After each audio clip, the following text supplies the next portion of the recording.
when I walk in, kick it, boo, doo, boo, doo, doo, doo, doo. We could call you a Make-A-Wish kid and take you to see D. Snyder if you'd like. Damn. Hey, it worked. The healing powers of D. Snyder. Yes. Yeah, well, we'll get to that. Welcome, everyone. It's time for the Squares of the Round Table podcast. It's me, and the computer's finally working. Yay! It's Mike. Yeah. And there's Ivan. Yeah. Hey. Yeah. And there is Jeff. Okay. Welcome, one and all. We've Well, all I survived. figure somebody's got to counterbalance. So, Ivan, how was your Valentine's Day? My Valentine's Day. Well, my Valentine's Day was groovy. My true love had to go take care of her daughter. She moved back to Terre Haute, Indiana, and she went to go take care of her this weekend. So that left me here with the cats. And as I was coming up, from saying goodbye, she left this lovely Valentine's card on the table, and it's a beautiful little book, and it warmed my heart. I was very, very happy. She also got me a bag of Rice Krispie treats, in a bag with hearts on it too.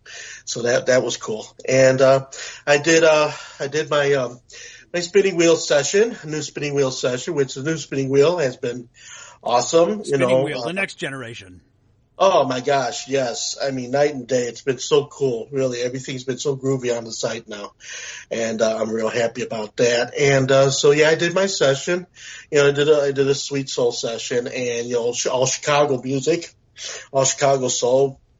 Everybody dug it. Plus, I did some live cuts from a couple of the albums that Motown put out there. So I put some Motown live performances of the Marvelettes.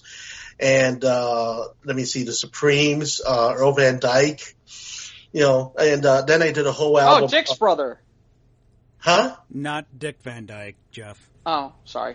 And Da da da da da da da da da. Yeah. So he's not the brother of Dick and Jerry? No, man. Earl's soul brother, man. Okay. Yeah, good man too. He's the one that was on all those great records. Him and his crew. He would go out as a solo act. Earl Van Dyke and Funk Brothers, or the Soul Brothers. They went by different titles, but yeah, and they were like the house musicians of Motown. They were the Mighty Titans, man. They were the heavy duty guys. And is that kind of like the Mighty Boss Tones? Well, the Mighty Boss. Mighty Boss. I mean, that's isn't that two-tone? Isn't that like, ska? I don't know. I just figured you were going that direction and seemed Mighty Boss Tones. No, I like the Mighty Boss Tones. Anyway, long story short, yeah, it was a good gig on Sunday, him being with all these new cats that are coming in, and doing spots. And then it seems like the week is starting to fill out now. People are trying to pick up, spots on the spinning wheel virtual. I'm just like, yeah, this is groovy. And it's really been cool. And, and tonight, watching the snow go down, and everything, just, sitting here and just, playing my guitar and just, waiting for the show to start. And here I am. There you are. Hey, as long as we're talking about music for 2 minutes, because Mike put this up, and I thank him for it. It was on the first page, but as long as we're right here, it's funny now, Mike. As long as we're right here talking, yeah, and Mike knows what I'm talking about. So the Rock and Roll Hall of Fame class nominees for, again, these are not finalists. They did not. Let me try it again. They're not officially in. They still got to vote. Okay. They still got to vote people in, but here's the nominations class of 2021. Okay. They are. Should I start from the bottom or the top? Let's start from the bottom. So you go read the list. I'll be back in 1 minute. Okay. Yep. So Ivan doesn't blow a gasket. We'll start from the bottom. Dionne Warwick. Okay. Todd Rundgren? Todd Rundgren. Yeah. The New York Dolls. Okay. LL Cool J. Okay. Fela Kuti, or K-U-T-I. I don't know who that is. Carole King's not already in the Rock and Roll Hall of Fame? Yeah, that kind of shocks me too. I thought you would be probably amongst the first to get in. Yeah, seriously. Shaka Khan, Devo. Hold on a second. We'll get this far later. Kate Bush, Rage Against the Machine, The Go-Go's, Tina Turner, Mary J. Blige, The Foo Fighters, and Jay-Z.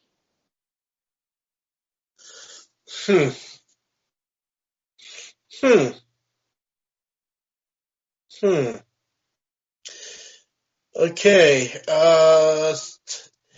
I don't know. Don't take this the wrong way. It seems a little, it seems like somebody's either trying to rectify, grievous entries from the past and are getting them in now. Is that something? I hate to tell you what my one thought is. What was that? Well, okay. You don't exactly need to, usually they have that big ceremony that they have in person. Okay? Yeah. Well, not this year. And probably, right, well, that's where I was going. Not this year, right? Right. So maybe some of these artists where, they want to pack that room and they want to get people watching and all that stuff. Maybe that's the thought process on some of these, because it's like, while they're legends, you still gotta get somebody who's gonna want to play now. Well, there's the point, okay? Is it because they're being accepted for the right, or they're being accepted for the draw? Yeah, well, in fairness, some of the... Okay, and it's weird, actually, take it a step further. Are you being accepted for the draw when you get to the Hall of Fame to go check it out? Right. Or are you being accepted because, hey, we got to sell tickets for this concert and banquet and the ceremony and all the you read into it. Yeah, high school. Yeah. This the pomp and circumstance. I'm trying to see how many they pick, or what's the story with that. Okay. How many can they take? I mean, why can't they just take all of them? Or how many do they have to? I don't know. I don't know why there are only so many each year. Right. I just don't know how many. Category, maybe? I don't know. See, the problem part is that's the interesting part. That would make things more interesting. Like they should consider that. Like, baseball has different wings of the Baseball Hall of Fame. Now, that would be an interesting idea. Because then you could have things like the rap hip hop wing. You could have the metal wing. You could have, and then that would make things more interesting. But they've never done that. I mean, they do an exhibit style of certain things, depending on what the exhibit is. Because when I went, that was the John Lennon exhibit. Yeah, it was very John Lennon heavy. And but they didn't have anything particularly set aside for any one genre or any one set of artists. I mean, artifacts. Like, but you've been where they like have the actual list of the names. Unless they've changed it, it's that one room where everything's dark and it's basically all their signatures on. I mean, it is cool because it's like a blacklight room.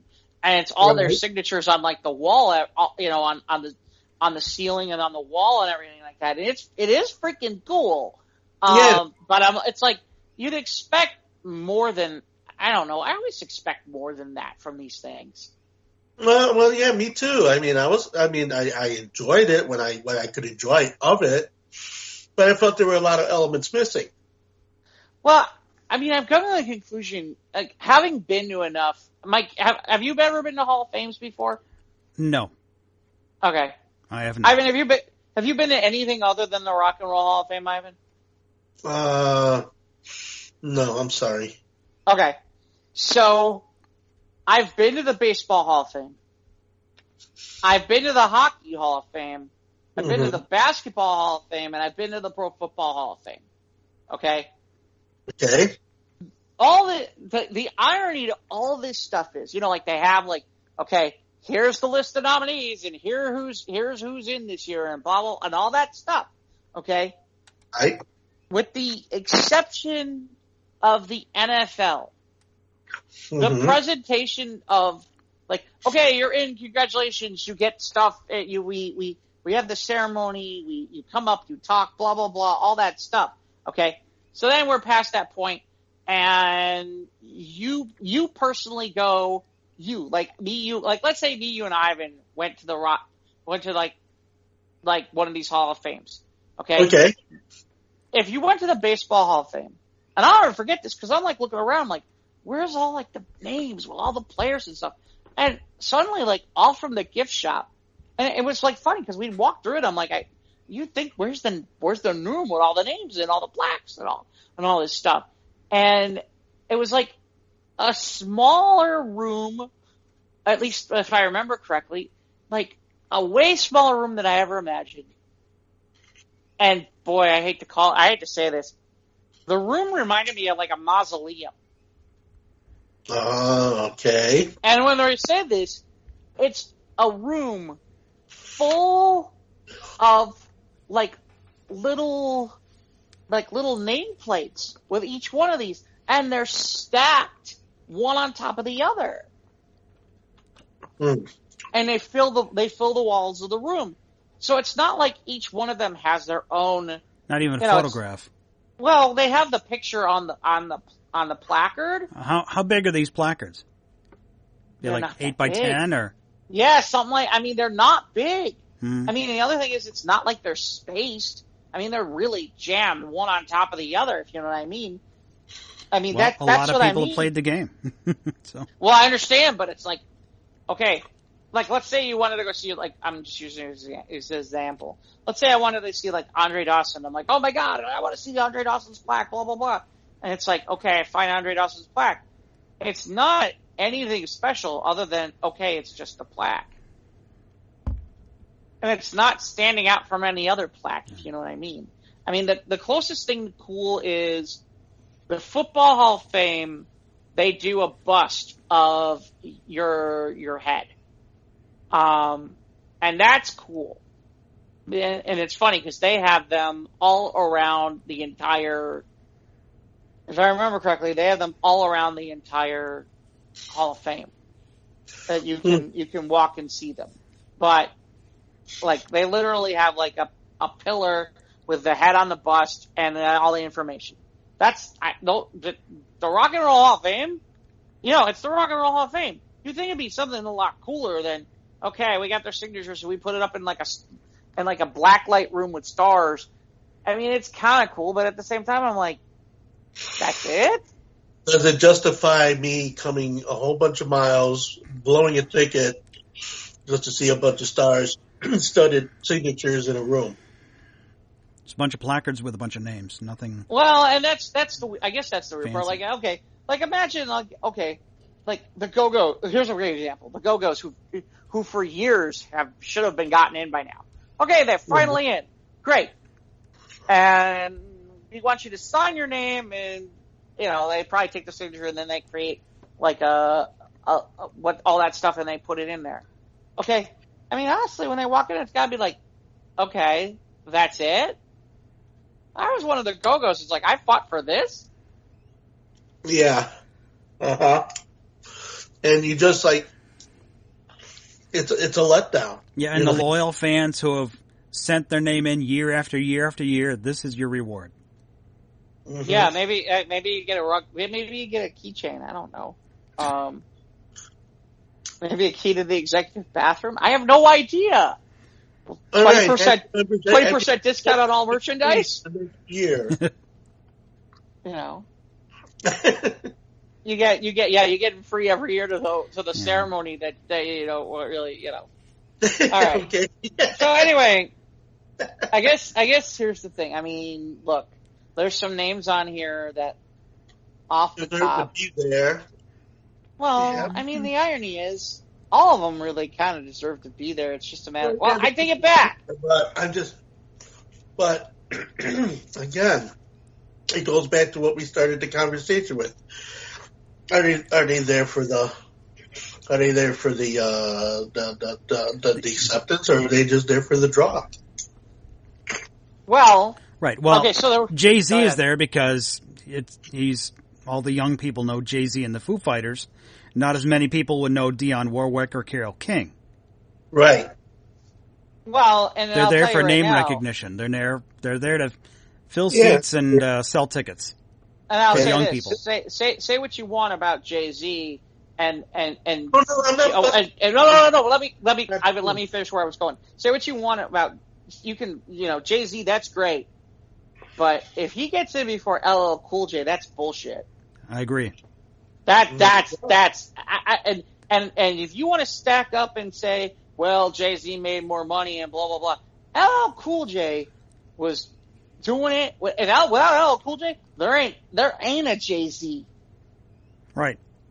Well, LL Cool J, man, he was the guy. Ladies love Cool J. Well, and he's the one guy. He's the one guy from practically near the beginning. Right. Up until a few years ago, when he basically became like full-time TV guy and movie guy, I mean, LL Cool J was still dropping albums.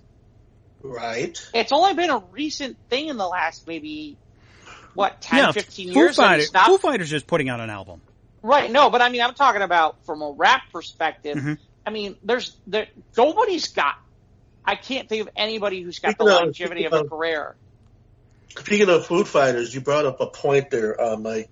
You heard about the Howard Stern, David Grohl interview, didn't you? I did not. Read about it?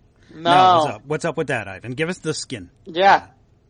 Well, the thing with this was I was just, going through the internet. And, I just happened to see, about the whole thing about the Foo Fighters and everything like that. And then, of course, it came up on my feed that on Sirius Radio, Howard Stern still doing his groovy thing. I thought he was done, but then now this. And and the thing about it is now he's got David Grohl, and it's like there's a big brouhaha about the fact that he got a hold of David Grohl, which, by the way, there was a movie that came out a few years back, Sound City.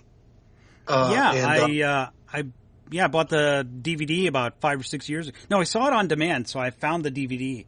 And I think it was like 2014, 2015 it came out. Yeah, it's amazing. I love that movie. It's a fabulous movie. Anybody who needs to dive into that whole legacy of recording, and of course one of the 4 hand-built mixing consoles in the world, and Grohl got this thing. I'm like, made it in his own studio, his home studio. Yep. So it was just so it's out there, folks. If you are interested, there's a Howard Stern. There is the interview with David Grohl. I heard it was a fantabulous interview. I'm just reading what was the commentary. I've not heard the interview myself, but maybe not a lot of people have heard of him. So it's good. We'll use our podcast to prop him up a little bit. Well, sure could use some. So use a shout out, the poor guy. Because the king of all media needs us to prop him up. No, I think Joe Rogan is still the most downloaded podcast now. Yeah, but he's not podcast. Howard Stern's not podcast. He's still. Yeah, he's still radio. Sirius He's XM. XM radio. Yeah. So that's not really. Anyway, getting back to the Rolling Stone article here about the Rock and Roll Hall of Fame nominations. Yeah. Although I kind of laugh because you picked 3. Which 3 would you want?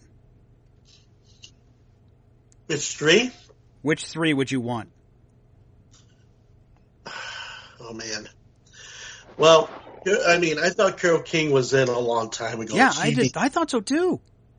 Yeah. So no, she needs to go in. Exactly. I mean, she needs to go in. Okay, Dionne Warwick. Mm-hmm. Okay, I thought she was in too, but no, I guess not. All that stuff she did with Burt Bacharach and Hal David, pinnacle of her career, man. Yeah, the article says last year Whitney Houston got inducted posthumously. Yeah. But I thought Dionne Warwick would have been in before her. Yeah, that's what I thought too. Okay. And then, I would, I mean, LL Cool J. Yeah, I definitely would say LL Cool J because, I mean, put it this way, if there were no LL Cool J, there'd be no Slick Rick, there'd be no Jay-Z, there'd be nobody really. I mean, the guy crossed over as well as had his own production company. And, he's been doing pretty good with that rap thing. Just a little bit. For me, it'd be Tina Turner. Okay. Well, Carole King. Okay. And I guess Shaka Khan. Okay. That'd be my three if I had to pick. Well, Shaka Khan, yeah. I mean, she was at the start of Rufus and Chaka Khan and before that they were known as the American Breed, the late 60s, early 70s Chicago band. Yeah. Early roots in rock and roll. Chaka Khan. Yes. What three you Chaka Khan. Are those your three picks, Jeff? Shaka Khan 3 times? No, it's that song. That's the only Chaka Khan song. That he knows. I just know I'm Every Woman from Whitney Houston, which is just a shout out to Shaka Khan at the end. Well, no, there's that song in the 80s that they did where the guy goes, Chaka Khan. Chaka Khan. Chaka Khan. That guy. That guy. Oh shit, I can't think of his name right now. Well, she's like, I feel for you. I think I really love you. Yeah, where he goes, I feel for you, Shaka. Yeah, because I love you. Chaka. I mean, every other word was Shaka Khan. Feel good inside. And he's going Chaka Khan. Yeah, all the whole time. Yeah. Yeah. I didn't even realize Shaka Khan was a person at that point. I was like 10, or 12 or something like that. I'm like, oh, that's a singer? That's from 84. Is it really? I can't remember. 84, man. Jeff, what 3 you got? Okay, so there's a part of me where I'm trying not to go with the same ones you have. You can try it. You can pick mine. You can steal mine. I know. You can pick mine too. Can I tell you who shouldn't go? Okay. What the fuck is Devo there? Yeah, they had that one song, "Whip It," but they without Devo, we wouldn't have had Devo we wouldn't have a lot of. They inspired a lot of underground and. Did they? I mean, they might be giants. I think they kind of. Wow. Okay. I just feel like I look at this list and I'm like, Devo? What? I don't know. I that's the one name where I'm like, okay. I mean, don't get me wrong. That's still like, I mean, it's to this day that's like still really, really well known. But I mean, are the Talking Heads even in the Rock and Roll offering? Good. I have no idea. Because when I go Devo, I go to Talking Heads. Yeah. Or I go Ecstasy. If I'm picking 3, man, I really don't want to pick the same ones you do, but I'm going to go along. We'll go here. Definitely LL Cool J. Yeah. He should have gotten it. I think he was up for it last year and he didn't get it. I think he was. Maybe. Again, just because there's a part of me where I want to go some opposite names of you guys. Actually, let me do it this way. Here's who I think's going to get in. Here's who I'd like to see get in. Who do you want to see get in? I think who I want to see get in is I like to see LL Cool J get in. I'd like to see the Go-Go's get in. Okay. I agree. And I'm torn between either Rage Against the Machine or Mary J. Blige. But you know what? Rage Against the Machine, because Foo Fighters just got Rage Against the Machine. Okay. Yeah, Rage Against the Machine. Rage Against the Machine. Their stuff. I mean, their stuff is kick-ass. I like Rage Against the Machine. Yeah. Right. So be it. We'll see what I don't know when they announce the winners. And by the way, I'll tell you right now, just to get back to something, Howard Stern interviews now. I mean, swear to God, somebody should pay him to like do a TV interview show. Because he's the best interviewer now. I mean, he was good before. He's better than ever now. I mean, I don't know if you caught this. Like, I can't remember what year it was. It was a couple, if it was 1 or 2 years ago when he had Hillary Clinton? Yeah. I mean, he's just, he's the best interviewer in the game right now. And I kind of laugh because it's like, I can't imagine why there hasn't been a network who hasn't been like, you know what? We do this, I don't know, quarterly. We do like a Howard Stern special. Like, I don't hate to say it, almost like the Barbara Walters thing where she'd like have like the 3 people you're supposed to know or whatever the hell it is. Yeah, I remember that. I mean, why couldn't he doesn't want to be beholden to a network? Well, you know, he's always had that blazing. I have to have my independent side of things. He's always played it that way. You know what I mean? You know, I mean, but in the meantime, he's sold out. I'm not saying that it's a bad idea, Jeff. Not at all. No, I understand. But okay, go ahead.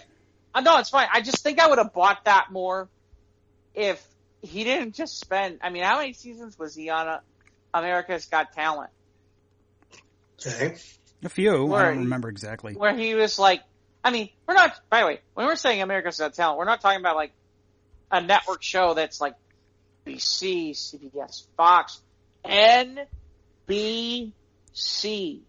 NBC, right? I remember. Yeah. Well, no. The point I'm getting at is, given all his shit with NBC over the years, and now he was on that show on WNBC.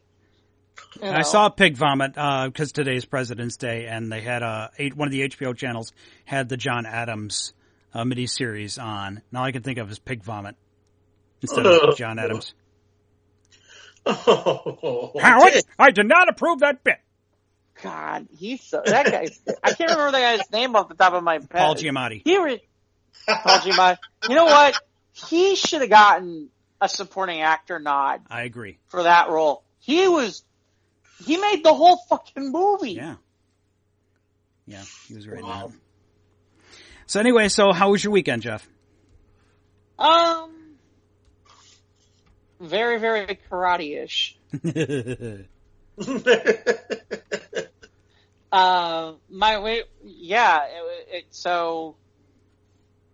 It's funny because the only reason I haven't gotten around to watching Cobra Kai was, God, sometimes I'm watching stuff with Mom and she's like, I heard this was good. I heard that was good. And I had to finally put my foot down and go, we're watching this. We're watching this. And it was funny. The irony is 5 minutes in, she's hooked. Yeah. She's hooked. My 79-year-old mom who's like, when are we going to be able to watch the rest? And it's like, okay, well, I guess it's like, okay, enough with this is supposed to be good. Let me watch, I've been saying this for 2 years. Well, dude, I have Netflix until December. What the hell you want from me? I wasn't saying no. December was 2 months ago. Well, yeah. Dude,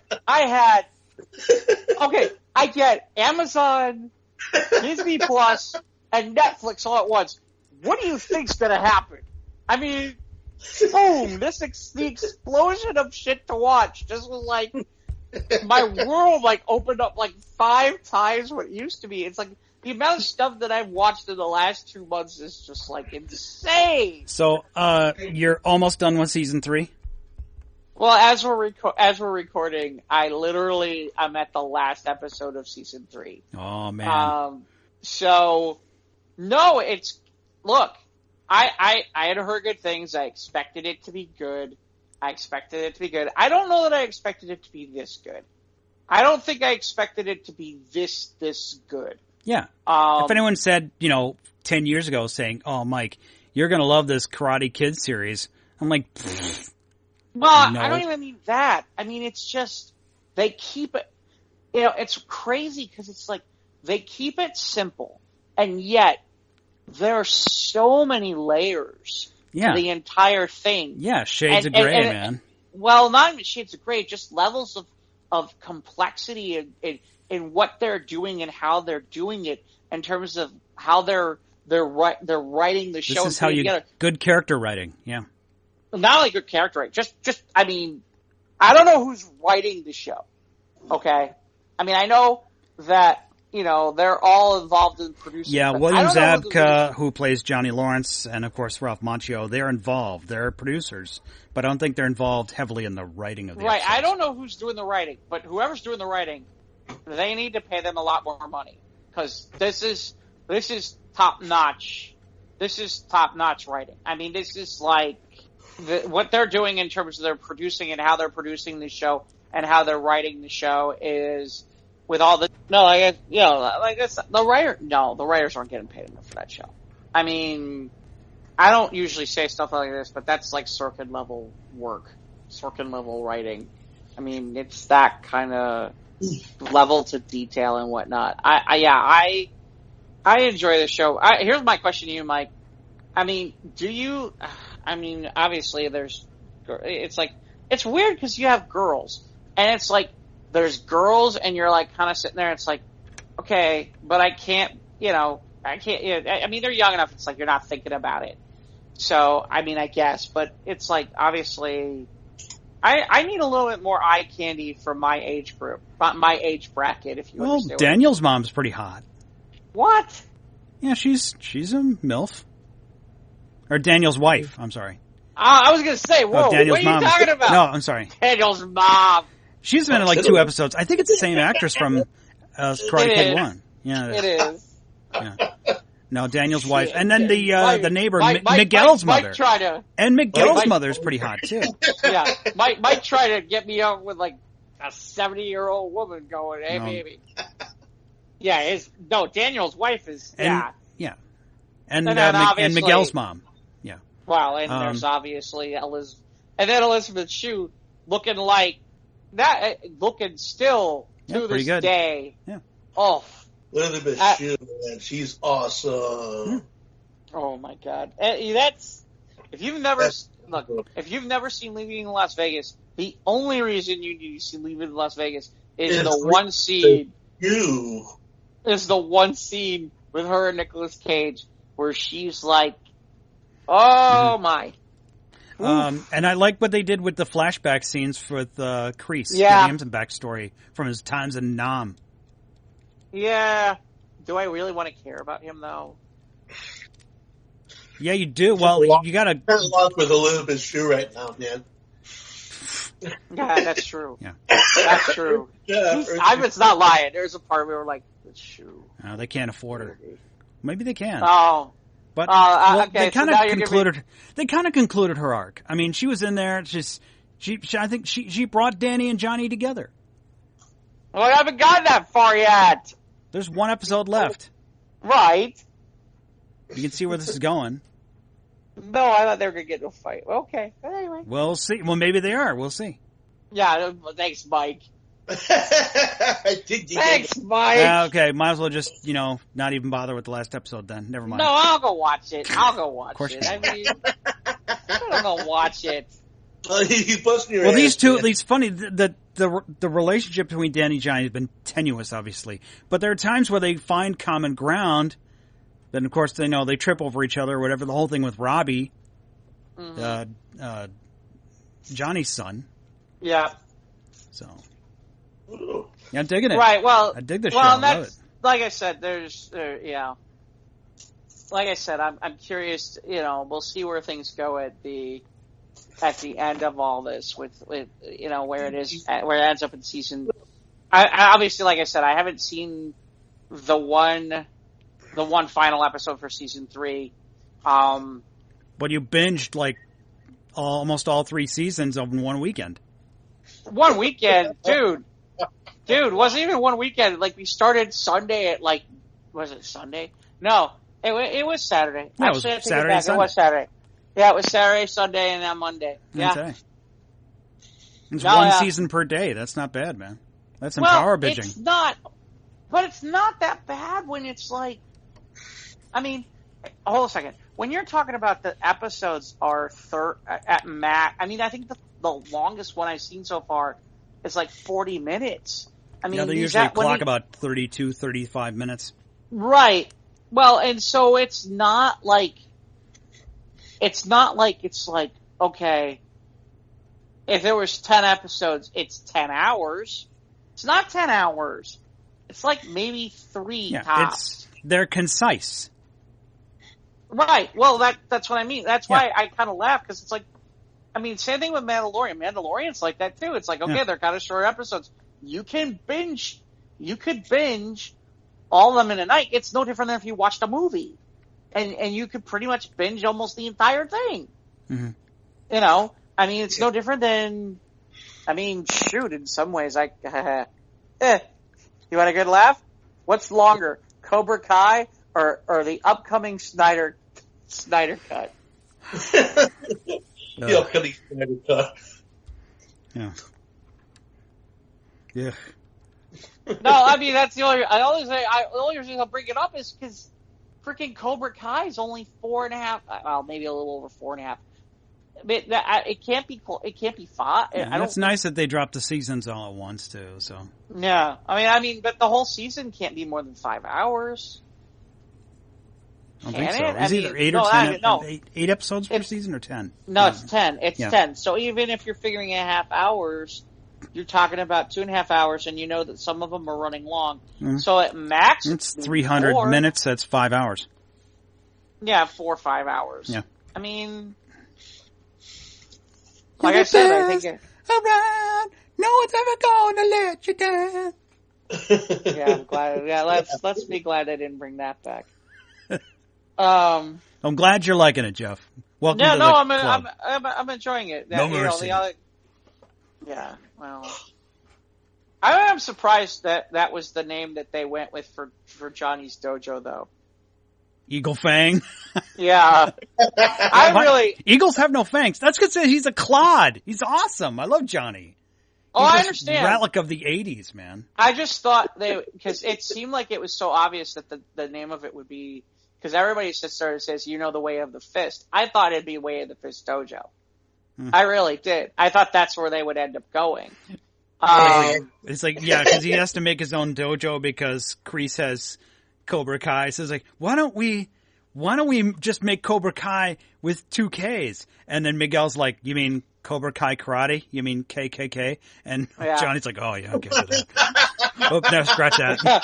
No, I mean, that's the part that's great about the show. It's literally, it's like, this role is great humor. Yeah. It's a great, God, the role itself for Johnny is just great, because it's like, it's like when he's training with Miguel and he's trying to get him to walk again, he's like, oops, shit, my bad. Okay. Yeah, okay, I'm gonna help you get up again. Makes you want to have a fried bologna with a Coors Banquet, don't it? Yeah, well, no, I don't know about that. I don't get that far. But he lights his foot on. With a Coors Banquet. Yeah.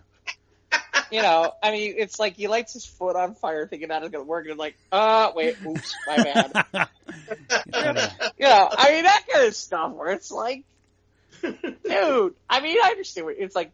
Yeah, the therapy's not working, so Johnny takes him to a Dee Snider concert, and his foot starts moving again. So tells everybody because he's in a wheelchair and he can't walk, so he tells everybody he's a Make-A-Wish kid. Yeah.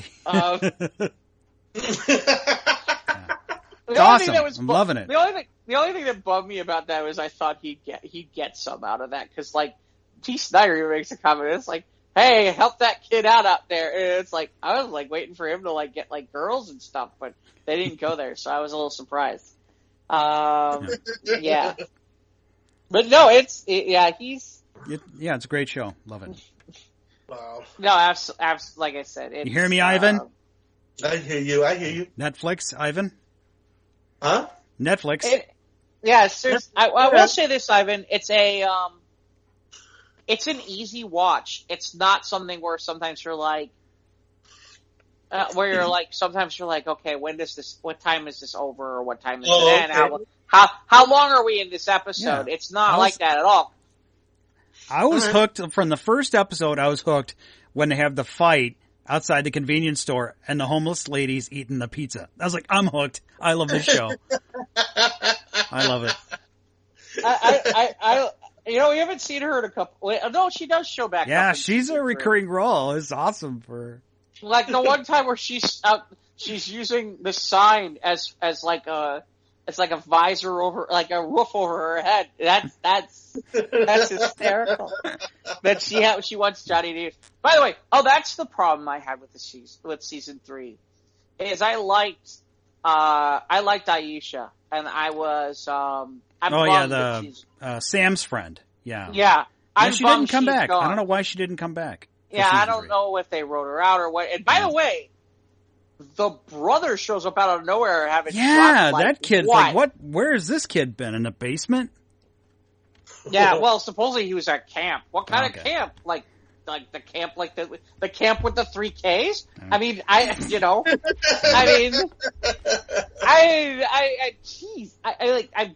in fairness, it's been a couple seasons, so good for him.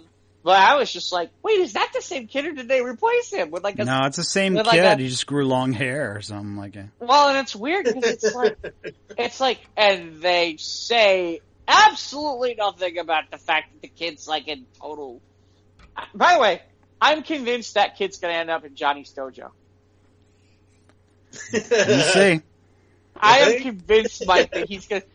That one scene where he's sitting at the table across from Johnny, and the two of them are practically in sync. I'm like, oh, he's going to be in Johnny's dojo. That's all there is to it. I mean, it's like I can see this a mile away, but or I could be wrong, but it seemed like such a no-brainer. You make good on it. And Kreese is slowly becoming. Kreese's stock as evil bad guy villain is really going up the food chain with this show. I mean, like, he was always a bad guy, but he was never like the bad guy. Now it's like, okay, you're like, I'm not gonna put him at Dr. Doom level, but okay, you're a lot higher on the food chain than you used to be. Well, like what Johnny said to Danny in the first episode, or no, Danny said to Johnny in the first episode. It wasn't him that made it bad. It was that Kreese. It was the way he ran the dojo, the way he made these kids into monsters. I will be curious. And kind of did that with Hawk. I'm curious if the guy from Japan comes over in season 4. Oh, Chosen. Yeah, it was cool with their face off at the table, man. That was cool. The Japan episode was pretty good, man. Yeah, but I wonder if he'll bring him across and enlist him in their little war. I don't know. But we'll see. Yeah. Because I'm assuming nothing happens that has to do with that. But it's interesting because it sounds like Elizabeth Shue is done after this episode, and that's too bad. After these 2 episodes, and that's too bad. But in fairness, I don't think. Well, at this point, they probably can't afford her. Well, maybe the show's done well. The show's done well enough. Because honestly, you're gonna sit there and say that she's got 2 kids and divorced. There's no reason she can't move back to California. But Johnny's making the moves on Miguel's mother. There's always been that chemistry since the first season. Yeah, like I said, I'm expecting a couple roster shifts by the time I end the season. I end season 3 too. I don't know. They haven't announced the release date for season 4 yet, but yeah, I'll be there, man.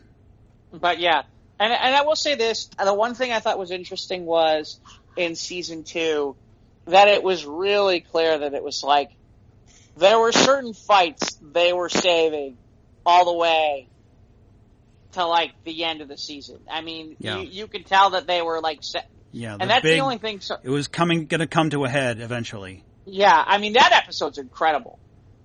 That episode is incredible. Yeah, the big fight at the school, season 2 finale. Yeah. That I don't know who choreographed thing. You got warm to go, so I know. That okay. If you're telling me that last episode is choreographed better than that one, then I'm really, really impressed. Because that was one of the best fight scenes I've ever. That's one of the best choreographed fight scenes I've seen. Mm-hmm. Like, you mean it's not in the dark like Daredevil? Yeah. These kids, Marvel, take note. Marvel take note of what, TV take notes. how Cobra Kai handled the fight scenes better than Marvel Netflix. And these kids got the moves, man. They're not slouches. Quick shut up. Yeah, quick shut off the lights so we can get extras. Pay the stunt doubles who know the martial arts, yeah. But and so the only other thing would be what else? I mean, the only other thing, I did a little bit of storytelling over the weekend, and let's see what else. Again, spending a good amount. I did a couple panels on Clubhouse this past week. Yeah, how's that been going? The Clubhouse thing. It's pretty cool. It's been pretty cool. I've actually did a couple stages, and it's funny. We'll see. I'm talking to somebody tomorrow about working with me to do some storytelling as a coach. So we'll see from it. And the only thing that was interesting is I walked into a room today. You guys will get kicked out of this. I walked into a room today where they were talking about the Snyder Cut and the Snyder Cut trailer. Uh-oh. And, well, no, it was interesting because I basically walked in. I wasn't a dick at the beginning. I just basically sat there. I said, because they sounded like, it was funny. They put me on stage and I'm listening to them and they're all really, really happy about the Snyder Cut. And I'm just like, okay, talk me off the ledge. Talk me off the ledge as to why you think this is going to be a good movie. Because I should think that there's any hope of this being any good. Were they successful somewhat? Not really. Not really. Okay. No, I'm not gonna lie. Not really. Well, what were they using as argument points? Well, it was funny. The first thing they asked me about was, did I like the original Justice League movie? And I was like, no, I didn't like that either. But I mean,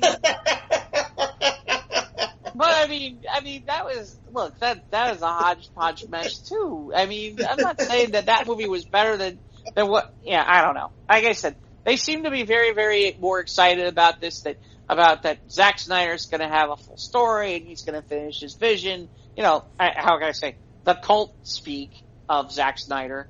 Mm-hmm.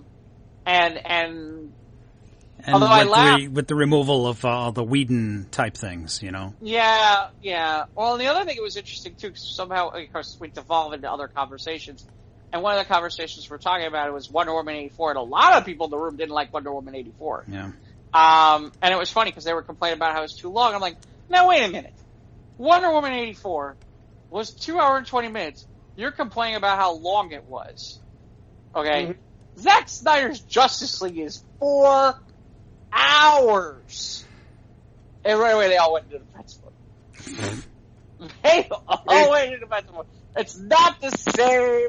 It's, there's going to be more fights. Yeah, there's going to be more heroes. You can get more heroes will be able to get to shine. Not that too. That was the other call. Mm-hmm. I'm like, about to get jazzed about.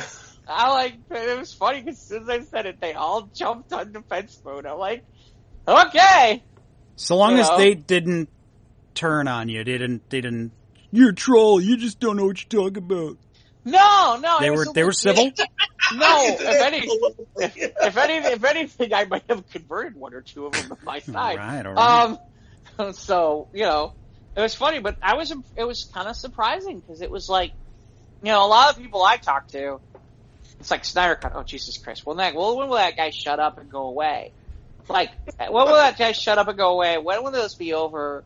And I saw the trailer and I was like, oh my God, there's no fucking joy in this thing at all. And it's like sucking the life out of me. And it's like, they're like all excited about it and they see that it's wonderful and it's great and it's so impressive. And I'm just kind of like, I even pulled the Deadpool line. It's like, I so dark, it must be the DC universe. At one point, but, Did you see this new trailer, by the way, Mike? Yes, I did watch it, and I was like, meh. Right! I'm like, right away, it's this music that's, like, ominous. Yeah, the music is kind of off. Right, and it's really... It definitely was a superhero movie trailer, but I think they were just trying to... Was it? Because it feels more like a pop... Did it feel like a dirge? It felt like a when I say doomsday, like, the world is over, life is over, But I don't see anything in there where I'm like, okay, here comes the Justice League to save the day. I didn't get that feeling from it at all. Yeah. And I'm like, come on. Yeah, and you watch this trailer, you think they're going to fight Darkseid. And I think I don't know if they are. I don't think they are. I don't know. Oh, my gosh. Whatever. I don't know. I feel like my favorite is I can't wait because I think the average audience is going to be like when they all went to go watch The Irishman, and it's like, oh my god, I got to break this up into hours, and when am I going to go to the bathroom, and Yeah, this is a walker. I don't know. I mean, I will look. I'm glad I'm seeing it for free. Yeah, exactly. Exactly. By the way, Mike. So, I'm assuming snowblowers are really popular right about now. Yeah, I'm keeping track of the online orders, like the .com orders, through my phone, and we got at least 5 snowblower orders today, just through .com. So not just people who walked in and said, "I want your snowblower. Here's some money. Gimme." We probably get people coming from the west suburbs who are like, all the other hardware stores are out of snowblowers because I know the city's getting 6 to 10 inches tonight. Yeah. I don't know. With up to a foot because of blowing the lake effect snow. Yeah. And I think we're out here by us. I think we're supposed to get 5 inches. Mm-hmm. And of course, all my friends. I've talked to one Kentucky, one guy from Arkansas, and a couple other guys from South, and they're they're ill-equipped. And with Texas, all the wind turbines are frozen. So they're having rolling blackouts in Texas because of the frozen weather and the snow. It's crazy. It's insane. So yeah, we sold a lot of snowblowers and shovels and salt, and February be all winter's not over yet, bitches. And we're like, huh. Mm-hmm. So gotta take it on and but at least be the 30s next weekend, so yay. But until then, we're still stuck in the deep freeze, and I'm running my truck and burning fuel, just making sure it doesn't die because I don't want to have to pay for a battery. No, I understand. Yeah, but it's been crazy this weekend with the weather. Otherwise, not done much else. We got a game night scheduled for this weekend. We'll see. I mean, we had to cancel one last time because of the weather, and that sucked. But Valentine's Day, stayed home. Just got a little errands run, but I was watching Mystery Science Theater 3000. I haven't watched some of that in a long time. That's some funny shit. Mm-hmm. Plenty of great episodes that I haven't seen. A lot of the ones from, especially after Joel left and then Mike Nelson took over for Joel. It's a lot of other great ones. I watched one called The Sword and the Dragon. It was some Swedish fantasy tale, poorly dubbed, and it was bad dubbed poorly like the Hercules movies. Mm. You mean not dubbed poorly like the porno movies with the bad music, Swedish porn music? Well, I watched a DVD set. Swedish porn? No, of Woody Woodpecker, actually. Oh, cool. That did not help this conversation at all. I had the 3 DVD set. It's I don't remember the last time I actually sat and watched this thing.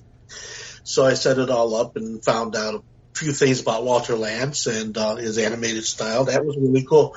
Good DVD set if you're into Walter Lantz and, of course, Woody Woodpecker. A lot of great extras. A lot of great, bonus content. Little set. What's the name of the set? Just Woody Woodpecker show, or the Woody Woodpecker 3 DVD set.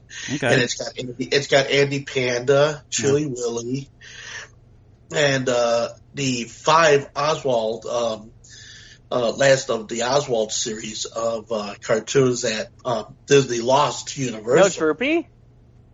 Droopy Dog is in it. Yeah. No Droopy? I didn't hear him say Droopy. That's all I was asked. Mm-hmm. No Droopy. What? Droopy Dog is not on the set? Wait, Droopy Dog's not on the set? That's Tex Avery. That's Tex Avery, but that's MGM. Yeah. Right. I thought he was on Woody Woodpecker. Am I thinking the wrong... You're thinking of the wrong friend. Yeah, the wrong one. No. Now, I remember distinctly watching this as a kid. It scared the shit out of me. This one where Andy Panda goes to hell or something.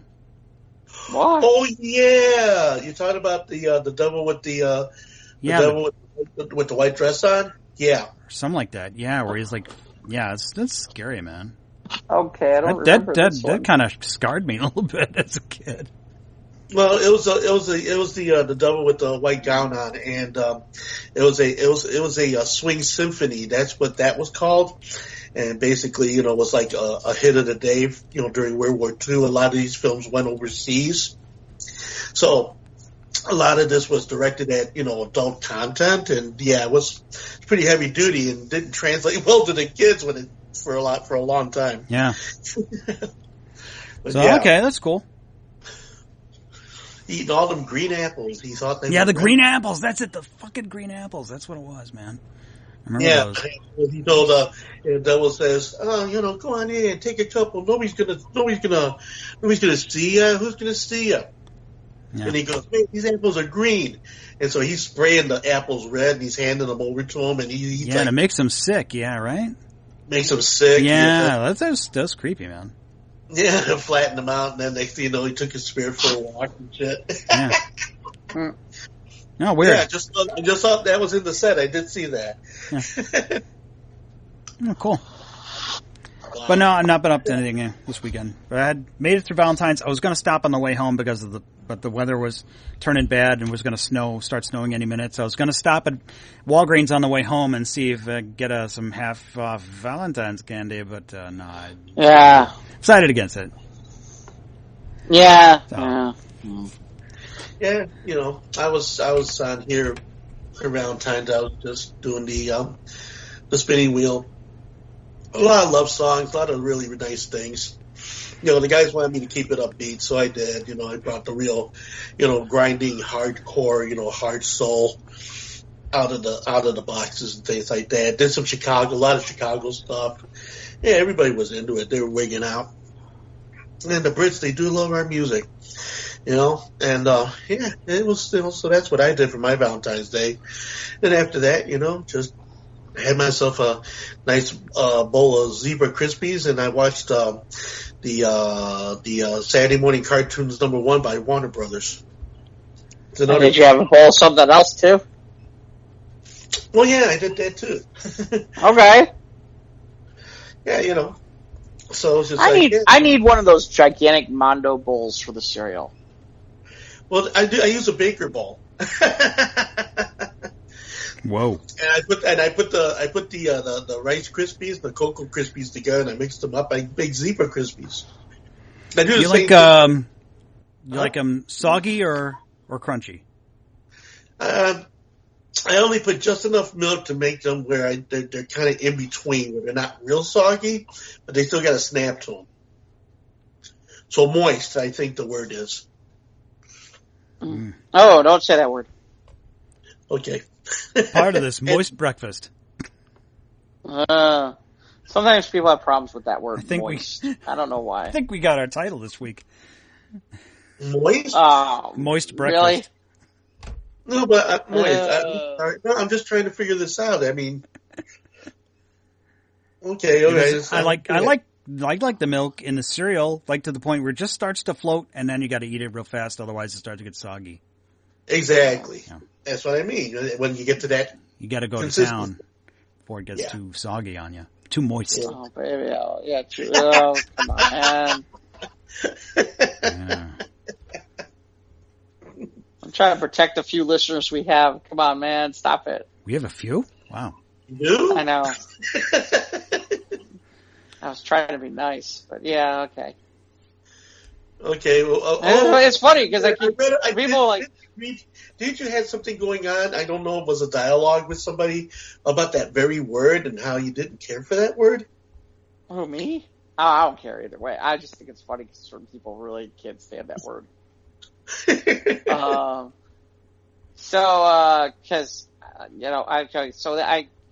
I'm sorry. What was I thinking? Duh. WandaVision. Yeah. Thoughts, Mike? This one was somewhat uneventful. Although there was it's leading up to something big, we hope. And from the rumor has it, now I couldn't substantiate this rumor, but I posted an image on the Squares Roundtable Facebook page that according to Kevin Feige, the last 2 episodes, he says the last 3 episodes will be an hour each. Ooh. So we'll see. Darcy, we don't know what happens to Darcy because although Vision finds his way, because don't go past Ellis Avenue. This was a 90s kind of Malcolm in the Middle kind of episode. Yep.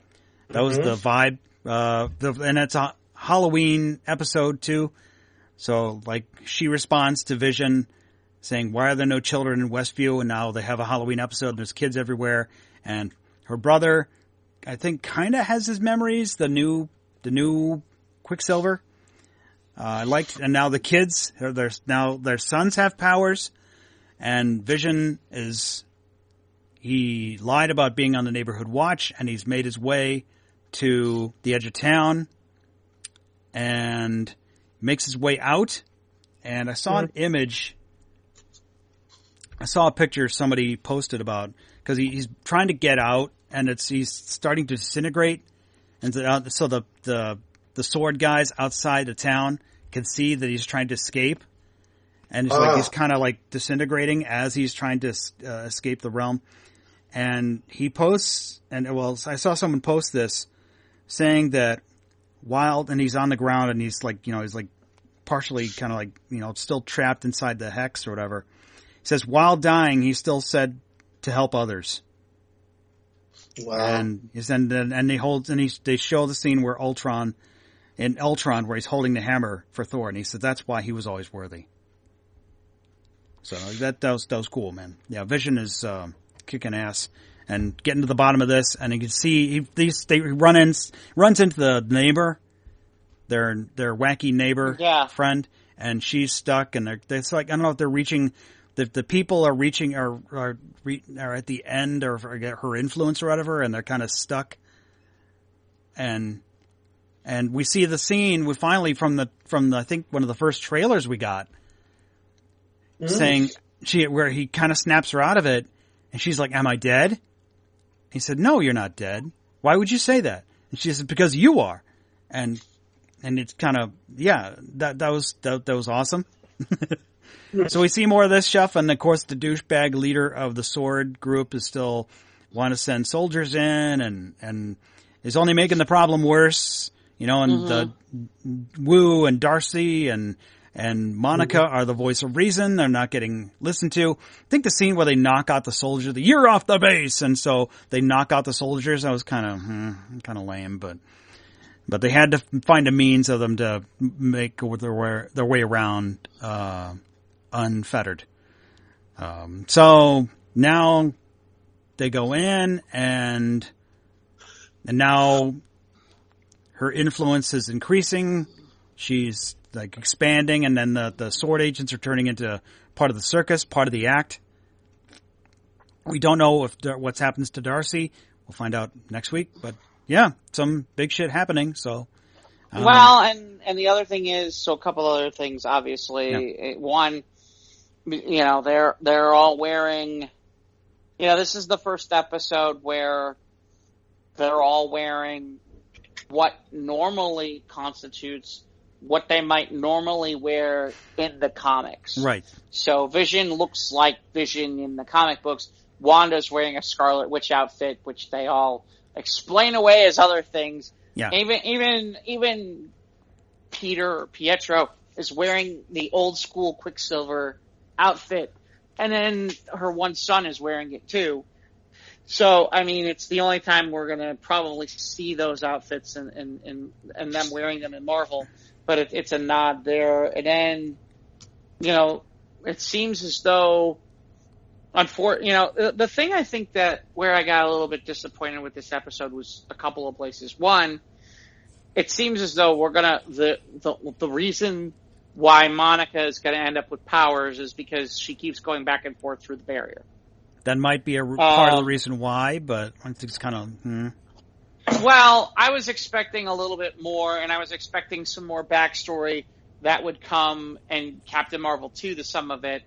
but it doesn't look like we're going to get it. It looks like we're going to have a different origin direction now. Bless you. It's funny. Wanda looks at Peter or Pietro the entire time and doesn't seem 100% to trust him. Like, she feels like something's off. And he has a lot of probing questions. Yeah, and the kids and Peter are asking, like, they're asking questions outside of her realm of influence.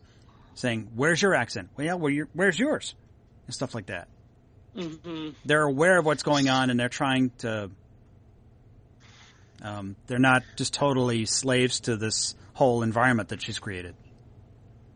Right, and then I don't know enough about Marvel, about the project that Darcy found on what's-his-name's computer.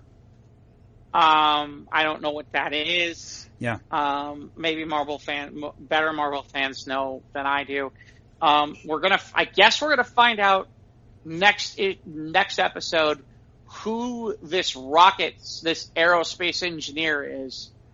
Yeah, because Monica's pulling a favor for this one person that she knows. Mm-hmm. So I guess whoever it is, we're gonna see them. It was cool to see Wu kick ass. Yeah. And it was kind of cool to watch that.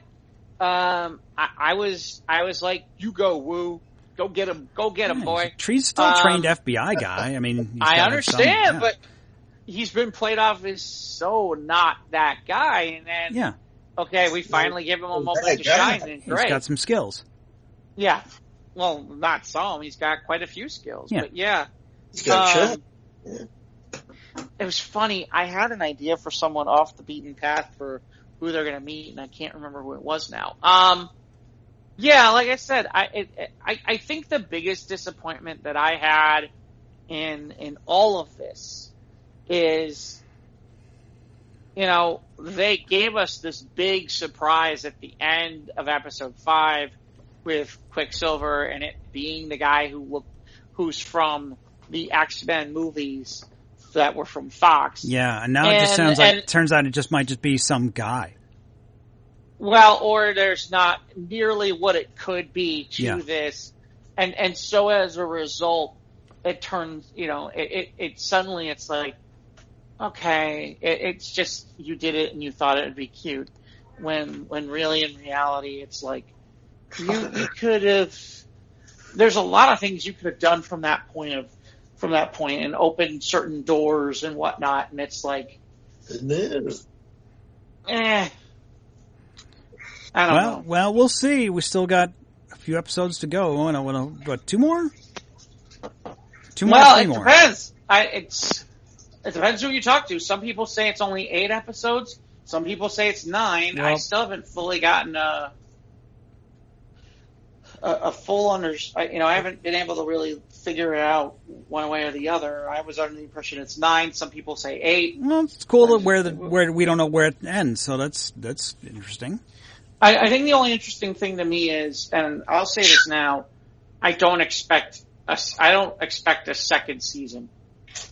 No, I'm pretty sure this might be just a one-off because, first of all, we run out of decades for the sitcoms. Well, I mean, I guess in theory it could be a WandaVision show of a different sort of type, but I don't think... I think this was intended to be a one-off as a springboard into other things. Yep, and I think that's totally... market for what they can and cannot do. Well, yeah. Well, what they're going to go to next, what's in store, because we know Wanda and Doctor Strange deal in Doctor Strange 2, which I don't think they've started filming yet. No, I don't think so. No. I don't know. I'll be honest, I don't know. Well, when this show's over, we're going to go right to Falcon Winter Soldier. Does it go straight that way? I think premieres in March. I'm curious to see whether or not there's any linkage between the two shows. I don't think so. They're doing their own thing, doing kind of hijinks and adventures. Meanwhile, these guys are stuck in New Jersey. Right. I guess it'll be interesting to see how I put this. It's funny. Somebody said something interesting. Somebody said, it's funny. So I don't remember where I was who I was talking to, and on a whim they mentioned the Red Skull, and it's funny. There's a part of me where I'm like, with where they put the Red Skull at the end of the Avengers movies, why couldn't it be him involved with all this? Mm-hmm. Which would be very, very interesting. Well, he's stuck on whatever the planet watching the Soul Stone. I thought he was freed. No, he's stuck there, man. Even after they thought, well, no, I guess they put the stone back. Yeah, he would have put the stone back, and then, whatever. So, no, he's stuck there, and he's condemned. I still think there's something to that, because it's like, in all the stuff in the two Avengers movies, at no point is it ever talked about or mentioned to Cap who it was. If you know what I mean. Well, we know Cap knew because he was leaving the Soul Stone right where they left it. Well, that's what I mean. I mean, that's the interesting question to me, is it's like, now there's a story that we didn't get, and it almost makes me wonder, there are rumors about, there have been rumors about Chris Evans coming back or doing something. What if it was? Maybe it'll be part. I don't know. Maybe it'll be part of that What If series. Yeah, well, that too. I mean, I know that's a definite. Well, that's cartoon, isn't it? Yeah, it is. But it'll be animated. So, but it's. I don't know. Like I said, I kind of had hoped that they would open those doors a little bit wider for WandaVision for that. There's more talk on this Dungeons and Dragons movie. Yawn. Okay. First one was, I saw the first one in theater, and man, it's like, maybe this, I don't know, maybe with the Stranger Things and more and more people doing the pen and paper D&D thing, it could be good. I'll watch it, but I'm like, I don't have my expectations very high for this film. Well, I mean, we haven't gotten that far yet. I mean, that's okay. We didn't have a lot of higher expectations for a bunch of robots that were going to transform into cars. True that. So there you go. If we're going to go that route. Well, okay then. I mean, burn. Oh, put some Neosporin on that burn. So far they've got Chris Pine, Michelle Rodriguez, and Justice Smith. I don't know Justice Smith that well, but the point being is that they seem to be assembling a far better cast than the one of the previous. Thank God. What, there isn't another younger Wayans brother available somewhere? But no, to your point, and to Mike's point, in fairness, is he's right. They tried to make one of these movies. They didn't do a very good job. With all the stuff between Game of Thrones and all this stuff, you would think now, and everything going on, now is the right time for a Dungeons and Dragons movie. But they can't screw it up. And they can't screw it up. And I don't know if they will, if they'll get it right or not. But the scary part is that's an awfully big set of shoes to fill on that. I mean, how are you going to create something solid from something that is created while it happens, while it's perpetual? Well, there's stories that are out there that have been created, and that's the other thing. Are you going to just basically go with the realm of stories? Are you going to take both sides of it, which is, hey, congratulations, you can't do, the answer might be something like Jumanji, but hey, there's Jumanji, so you can't do that. That's not going to work. No, the realms don't have that flexibility. No, but I mean, the point being is, they could, when they did the reboot for Jumanji, D&D could have gone that route, which is, hey, you're yourselves and you're playing these characters. Right. They could have gone that route, but that's a Jumanji thing now, so good luck with that. Mm-hmm. But I guess I'm just impressed that it seems like they're putting together a decent cast. Maybe they should go get the Cobra Kai writers or something. Oh. Yeah, that would help. Like I said, a lot of these TV shows should take lesson from Cobra Kai. You guys hardly. Oh, wow. What was that? I'm sorry, Alvin. I said you guys both heartily endorsed this show, and I'm yes. like, wow. I heartily endorse this product. You hardly endorse it, then why are you telling us to do it? Oh, heartily, got it. Yeah, okay, got it now. Oh man. Yeah, I'm trying to think if there's any. What else do we? We talked about the Snyder Cut, and what else is there on the squares? Our episodes. What did you post this morning about this Maroon 5 cover? Oh, oops! That went to the wrong place. That's my that's my goddaughter who's been on American Idol. Okay, well, yeah, she's on the Squares Roundtable Facebook page. Check it out. Yeah, that was supposed to go to my personal page, and I wasn't half awake and realized it like 8 hours later that I posted it to the wrong page. But oh, the humanity! Keanu Reeves passed on Craven. I don't want to be a hunter. I want to be a lover. Well, he's not playing a character named John, so he passed on the role. Yeah, seriously. Johnny Mnemonic. He doesn't have the build for Craven. I see Craven as almost like a John Cena kind of bodybuilder kind of build. To have the halves of the lion on his chest, you know. Here's Craven. Yeah. We can't see me. My time is now, Spider-Man. I'm kidding. And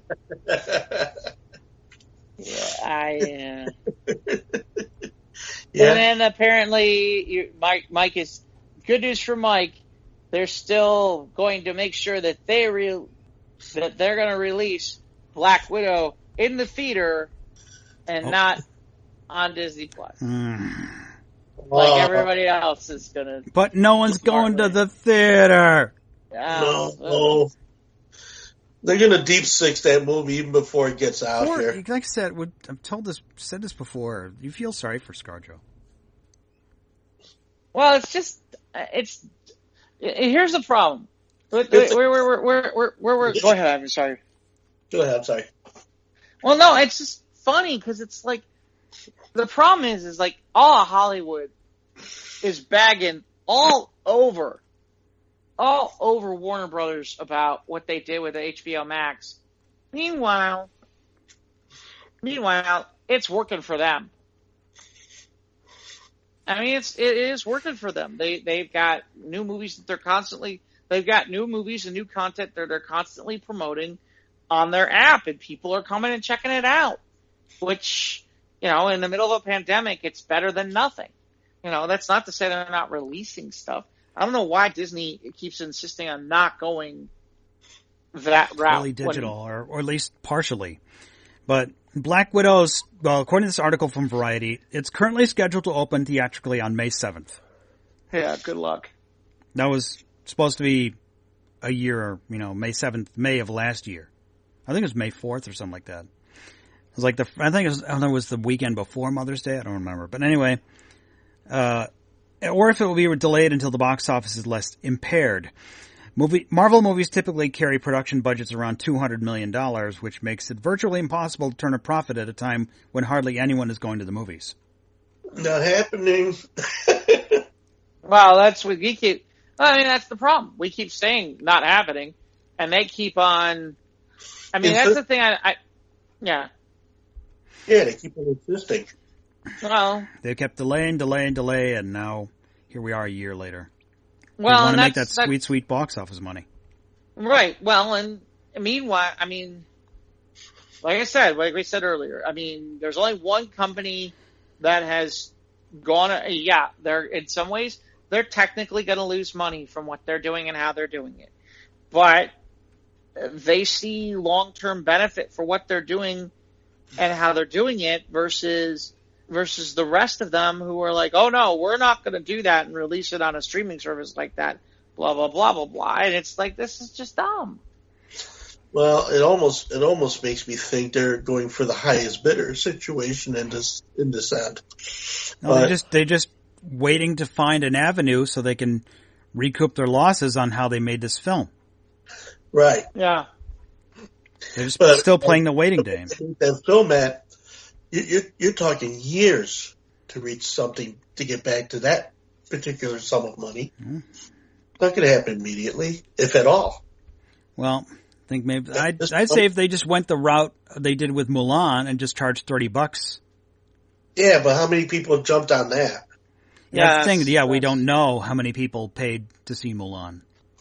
Or didn't Onward do the same thing where you had to pay extra initially? No, they watch just dropped Onward, it. They just dropped it on Disney Plus because that movie came out. That was the last movie I saw in the theater. It was early March. It was like first weekend of March, and then right after St. Patrick's Day, that's when the shit hit the fan. Mm-hmm. So we'll see. No, I mean May 7th. I don't know. I got a small theater in my town. It's limited capacity, and if they do the social distancing, I talked about this about Wonder Woman, but we saw it for free in my home, so that's a moot point. But if Disney is only going to put Black Widow in theaters, I will do my best to be safe and watch it in the theater.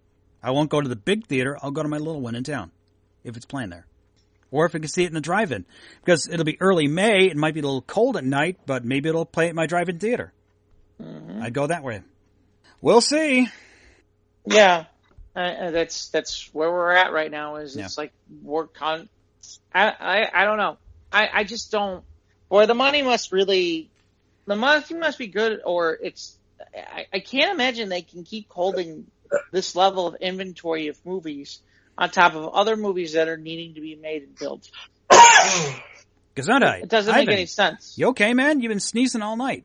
Sorry, I'm good. I'm good. You got, like, sniffles or what? Just a little. Okay. Yeah. Were you outside today? Huh? Were you outside at all today? What now? Were you outside at all today? No. Okay. All right. Well, Gesundheit. Thank you. You're welcome. You were saying, Jeff? No, like I said, I don't know. I'm trying to think if there's anything else that we've got this week that's of pressing note or importance in terms of. Well, we can only hope for the Black Widow movie that for all that all of its foibles. Let's hope that it was worth what it's waiting for. So to bridge the gap between Civil War and Infinity War. Yeah. So we just gotta put the good vibes out there. It'll get to us soon. Mm-hmm. So with that. I suppose that's it. We got anything else? I'm trying to look to see if there's anything else that was anything of importance, because I'm not. Usually I figure it out 5 minutes after we get done. I'm like, no, but why do we not talk about that? It happens. It happens. Yeah, I mean, those are kind of the story, non-stories. Yeah, I think it's because when you put your brain at point, I think you scare it into the fact that don't want to give it up until you're not expecting it anymore, and then it releases it. Could be. Oh, duh. I mean, I don't know if we want to talk about this or not, but we did lose Larry Flint this past week. Yeah, I mean, he was a First Amendment advocate, but he was a peddler of smut. He was a pervert. Yeah. Yeah, he was a dirtball. But it was all about the First Amendment. So the freedom of speech. So what was the events? How did he get shot? Or was there I don't even remember the circumstances of how he got shot and paralyzed. Well, he was at a rally, I think it was. And I guess, just wrong place, wrong time, he got shot. And, paralyzed. It wasn't someone out for it to get him. Huh? It wasn't anyone out to get him, was it? No. Okay. Yeah. Okay. He just happened to be in the wrong place at the wrong time. Yeah. And it was just that particular. I mean, yeah, okay. As far as like pornography, I mean, which one of us here, has not looked at a dirty book?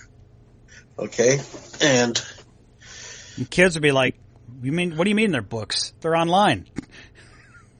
Yeah, well, not the way we had them. Yeah. In my day, you had to turn the page. And of course the pictures didn't move during the page. Centerfolds. Angel is a centerfold. Yep. Songs have been made. But Hustler didn't have a centerfold, did it? Or Penthouse? No. They had pullouts, but not like real centerfolds. Not like the Playboy centerfolds where you have 3 sheets all the way down. Yeah. Mm-hmm. Yeah. Yeah. Okay. Yeah. The articles were good. Loved the pictures though. Can't not say that. But it had its time and place. And after a while, it's just like okay. Yeah. But they did talk a good matter when you did read the articles, though. They did evoke a sense of, they did get you to think on some of the stuff that they were talking about in between those pages then. So, so in all that, I guess, Larry just kind of amped up that whole sensibility and made Hef was doing his thing, but Larry wanted to go a little bit, yeah, he wanted to amplify it. A little bit further, He didn't think it should be so upper case, man. He wanted like blue collar, in your face. Yeah, this person type, pornography. And, and that he did it and he did it. He put it out there. Freedom of speech. Yeah. Okay. I mean, if that's, and to say that to say that you don't acknowledge it, I mean, enough people know of him for things. So, he's just one. There's just another one who's just going right after the rights of what he felt was best. We all have our ways of doing things. Rather, other people think they're right or wrong. Doesn't necessarily make it right nor wrong. Mm-hmm. You follow me? Right. Wasn't or right. wrong. What? Wrong? Who was left? Maybe a quick turn on Albuquerque. All right. And with that, no, I get it. I just don't have sex with a cartoon rabbit. Got it. No, I got it. No, don't do things with doorknobs. Yeah, okay? Someone brought this up because one of my Facebook pages, they showed the patty cake, the headline, the newspaper article, where the Acme guy was caught playing patty cake with Jessica Rabbit, and the artwork is drastically different for her than it was for the rest of the film. Apparently, this still was created before it all went into production, because obviously with Who Framed Roger Rabbit, it was all hand-drawn, no CGI in any of this film. It was cutting edge, obviously, for its time in the late 80s, and off the heels of Bob Zemeckis making his money with Back to the Future. But there was this article, that someone showed the still of the newspaper about how the news broke that Roger Rabbit is killed him, pretty much. Mm. And the artwork for Jessica was different than in the article than it was for the rest of when she was moving the film. No, that's cool though. I mean, because the fact that they tried to amp up the production model to that whole live action, animation staging. I mean, okay, you look at films like Cool World. You had Kim Basinger, and Cool World was a response to Roger Rabbit. So that, being said, I mean, so it was just more exemplary on that type of an idea, and they, then these guys amped it up a whole lot more, in a Cool World, and they figured, well, let's push the envelope, that's always been a thing, but it's just extraordinary, that the art form and that the two forms can in fact, through movie magic, become one and the same frame. It's, pretty spectacular. But, I've always admired that kind of thing, in animation. I've been a big fan of that type of, animated style. But yeah, it just fascinates me. It's a very fascinating thing. So I don't know that we have anything else. So Mike, any thoughts on where they can reach us, where they can be a part of things? Yeah. I do have some thoughts on that. Okay. We're on Instagram and Twitter at SOTOT Podcast. We're on YouTube. Click the bell, subscribe. You know when to get the content. Of course, these shows can all be listened to on your iPod, iPad, iListening, or your Google, Samsung, whichever the thing you're listening to audio stuff on. Google, Apple, Spotify, Anchor. Send us an email if you like, sotrtpodcast@gmail.com. Follow us on our Facebook page. That's where you get all the crazy stories from our other show, News of the Squared. That'll be up later in the week. And we appreciate you listening. I hope you had a happy Valentine's Day weekend and happy President's Day. And let's get through this February thing together and stay warm and stay safe and stay sane out there. Yeah. Yeah. I'm with him. Good night, everybody.